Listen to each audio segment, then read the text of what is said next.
بەڵێ تماشەوانی لە عزیز درێژەی بەرنامەکە چیمە لای بەڕێز ئەلیە فەزلی ئەندامە دەستەی سەرۆکایەتی هاوپەیمانی سربەخۆیی خوازانە کوردستان. بەڕێز فەزلی وەختەوە خێر و وەخێراتنت کەمە بەرنامەی نوورین. وەختانەوە خێر و سڵام دێنمەڕا میێوانەکانتان و بەرنامەکەتان. بەڕێز فەزلی ئەو دوورە خۆدانی ژاگەدارین ئیسە مردم سەرهەڵدانێک دەستوە پێکردە لە فرەوە شارەکان. مردم ئیسە پتانسیل ئێترازیە فرەیەک درن. ئایا ئی سەرهەڵدانە توانێت لە سیاسەتەی لە هەڵەی ڕژیمێران گوڕانکاری باریدارە؟ هەرە و جۆرەیە کە زانین ئیمە دوێنی من ماوەی زیاتر لە 4 دەیەست کە دەسڵاتە ڕەش جەمهوری ئیسلامی و وەلایەت فەقیه وەسەر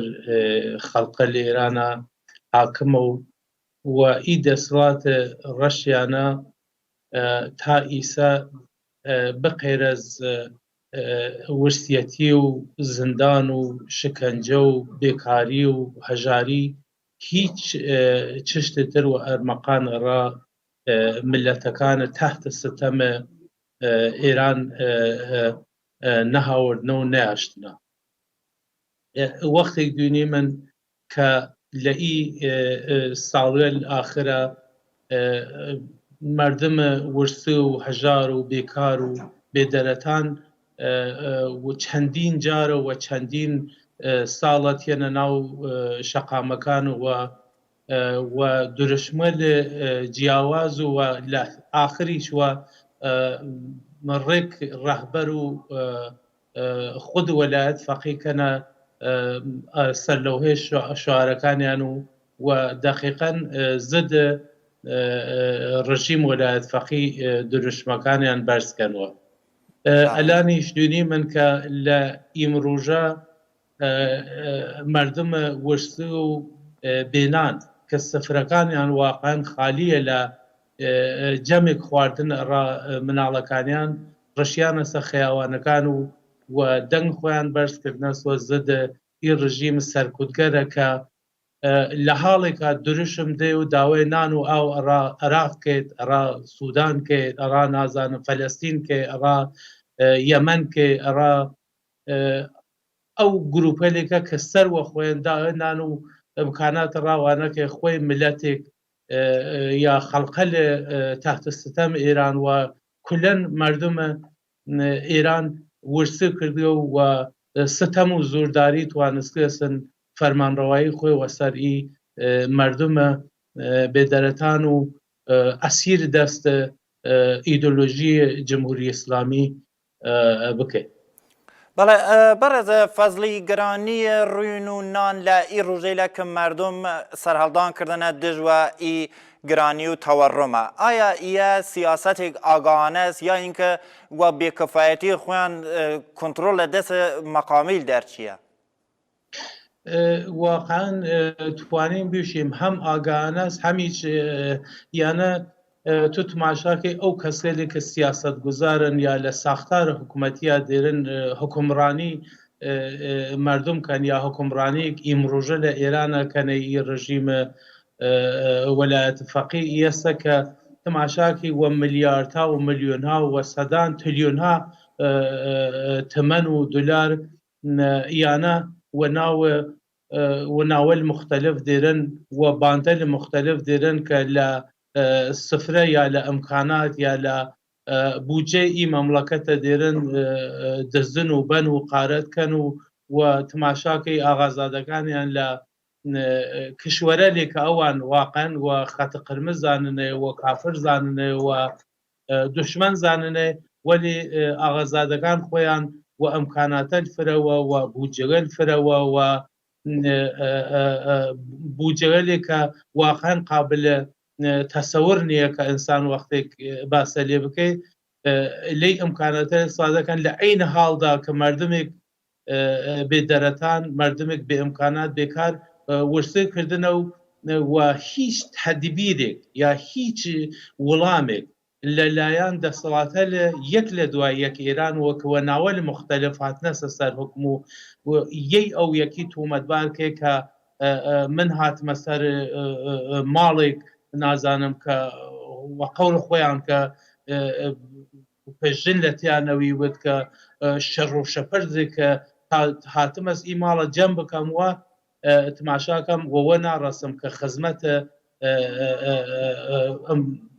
کۆمەلگا بکەم خزمەتە مردم بکەم جا ئیانە هەم بێتەدبیرن هەم وەڕاستی وە شێوەیەک لە شێوەکان دێرن بودجەی مەملەکەت بودجەی مردم بودجەی خەڵقەی ئێران و شێوەیە مختلف و تاڵان بردنە و ئیسەی چێ لەسەر هەمان ڕۆت و هەمان سیستم ئەدامەدەن و ئی حاڵەتیشە هیچ جواببووێک نیەن و نەوینە تەنیا جوابێک کە ئەڕا ملەتەل ئەڕا مردمە بێدەرەتان داشنا ئەوی جەوەسە دەیان و سەدان گروه لەژێر ناوەل مختلف مسەلەکردنە تا بنمل مەسەلەیان کردنەسن و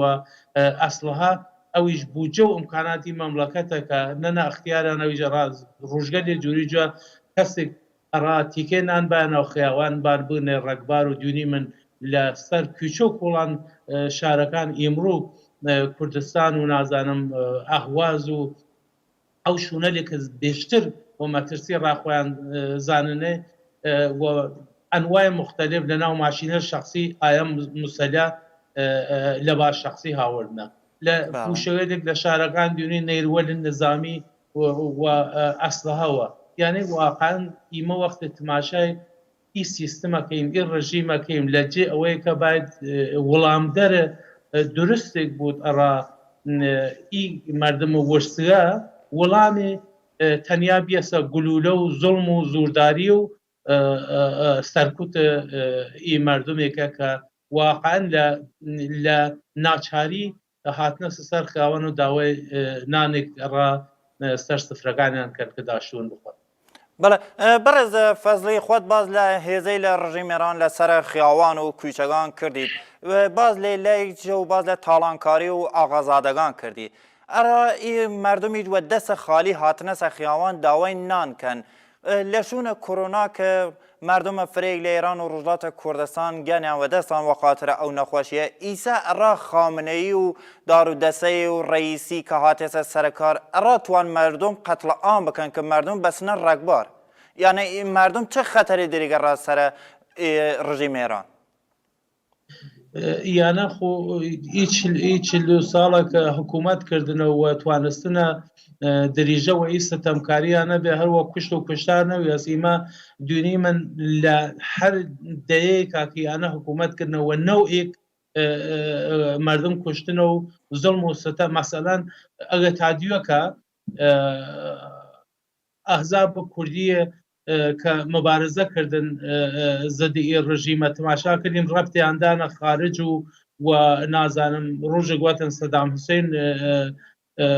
یانە بودجە گرن و ئیمکانات اختیاریانە ڕایەبان خەراوکاری بکەن ئیمڕۆژە تێتن تۆمەت ئەحزابەلێک سیاسی بەخصوص کوردستانی دێ لە ئیسرائیل و نازانم عەرەبستان وەلێ ئەڕا هیچ واوگوی ناتوانێت ئی مردم و وەرسێک ئیمڕۆ لە بازاربوون بوتن و هیچ وایەک ئەڕایەنێرێت دوایەتن یەیچە ئەڕا ئەوەیە کە حەق بێتە خۆیکە باێتە بازار قەتڵەعام مردم و وەرسێ بکەیتن هاتیە چەند نەفەرێک گری وە زۆرە شکنجە و وە زۆرە ستەم تێرێتیان کە ئەترافە پێیان بکەیت کە بەڵێ ئێمە لە خارج وە دەستور گری من کە بای من سازماندەیی بکێ مەراقە یعنی تۆ هەر ئەترازێک هەر خواستێک هەر داخوازی کە مردمێک واقعاً لە ستەمە جمهوری ئیسلامی هاتنە سەر خیاوانەکان ئیە توای ڕەبتێ بێتە خارج و ڕەبتێ بێ بێگانە و ئەڕاوە حەق بێتە خۆی و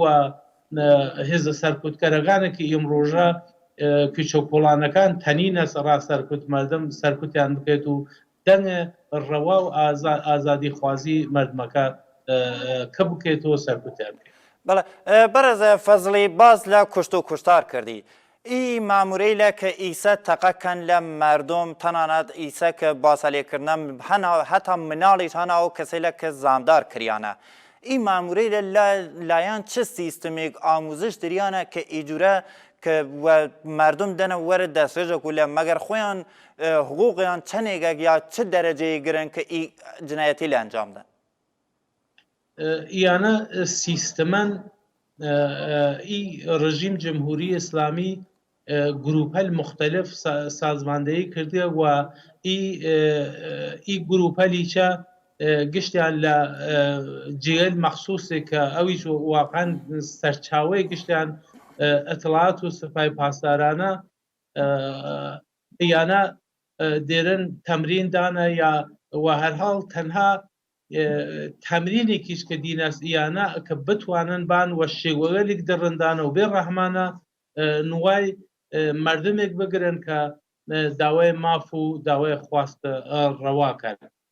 ئی نەیروەلە ئیمە دوێنێ من وە شێوەیە مختلف وە لە باسەل مختلف وە تاکتیکەل مختلف ئیانە لە ناو شارەکانە مەسەڵان دوێکە لە ئەسفەهانە ئەترازاتێکی بی هاتن وە شێوەیەکتر هاتن چەو مەردمەکە کوورکردن هێرەکە لە ئێران تماشاکەیم لە ئابانەوە دەهشت هاوردنیان لە شارەکان بێ ئەوەی بیلن زانیاریک بوو ڕۆژنامەوانێک نازانم دەنگە ئازادێ بچوو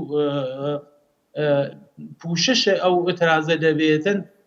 ڕشیانە خیاوانەکان و قەتڵامیان کردن کە ئەویش ئامار ڕسمی کە مەسەڵانیشن 1500 نەفەر کوشتە وەلی ئامارە قەیر ڕسمی است کە زیانەکان یا کوشتەکان فرەتر لە ئەوەی کە بینەکە مێدیاکان باسە لێوەکەن وە دەیان و سەدان نەفەر لە زندانەکانە دوێنێ من توش تەجاوز کریان نازانم ئەشکەنجە کریان وە خاتر ئەوەی کە تەنیا مردم چەوتەرسن بکەن کە نان داوای مافوازە وەلی مردم وە حەدێک وە ئەندازەیە کە دی فشار ڕایان هاتووە فشار ڕوویی فشار سیاسی فشار ورسیەتی یعنی تحمل ئی نظامە ئی سیستمە ئی دەوڵەت سەرکوبگەرە واقعا تحملیان نەما تەنیاڕیان یەسە کە بان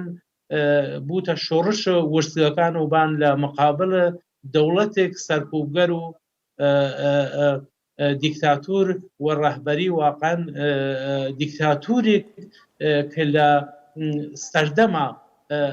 توانین بشیم دیکتاتور سەردەماوی ژوەناو خامنەیی کە تەمامە سیستەمە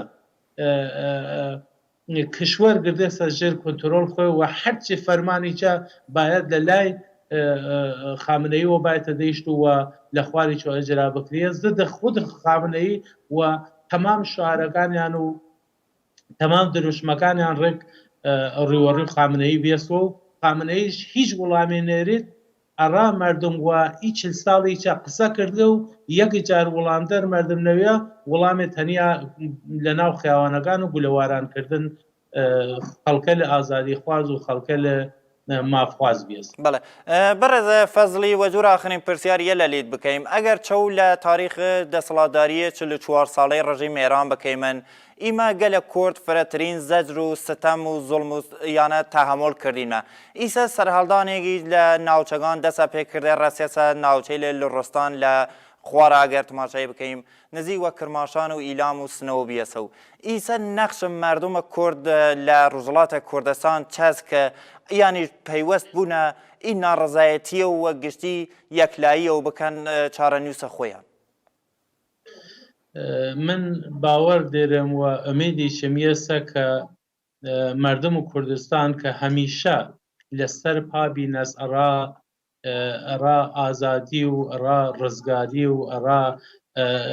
نجات پیا کردن لستم اشغالگری دولت داگیر کرد یک لدیه که ایرانی و حتی عراقی و ترکی و نازانم سوری ایمروژه لروشهلات کردستان دورشمەکانیان یەک بود و یەکدەنگی و یەکڕەنگی و ئەوەی کە و ئەوەی دورشمەکانیان لە پێناو ئازادی و یەکسانی و بەرابەری و ڕزگاری زد ئەشقالگەرەر بود و ئومێدوواریشم کە ئەو هێزگەلێک کە هانە دەیشت وڵات ئەو هێزگەلێک کە خۆیان و نوێنەر و پشتیوانە دەنگ ناڕەوای دەنگە ڕەوای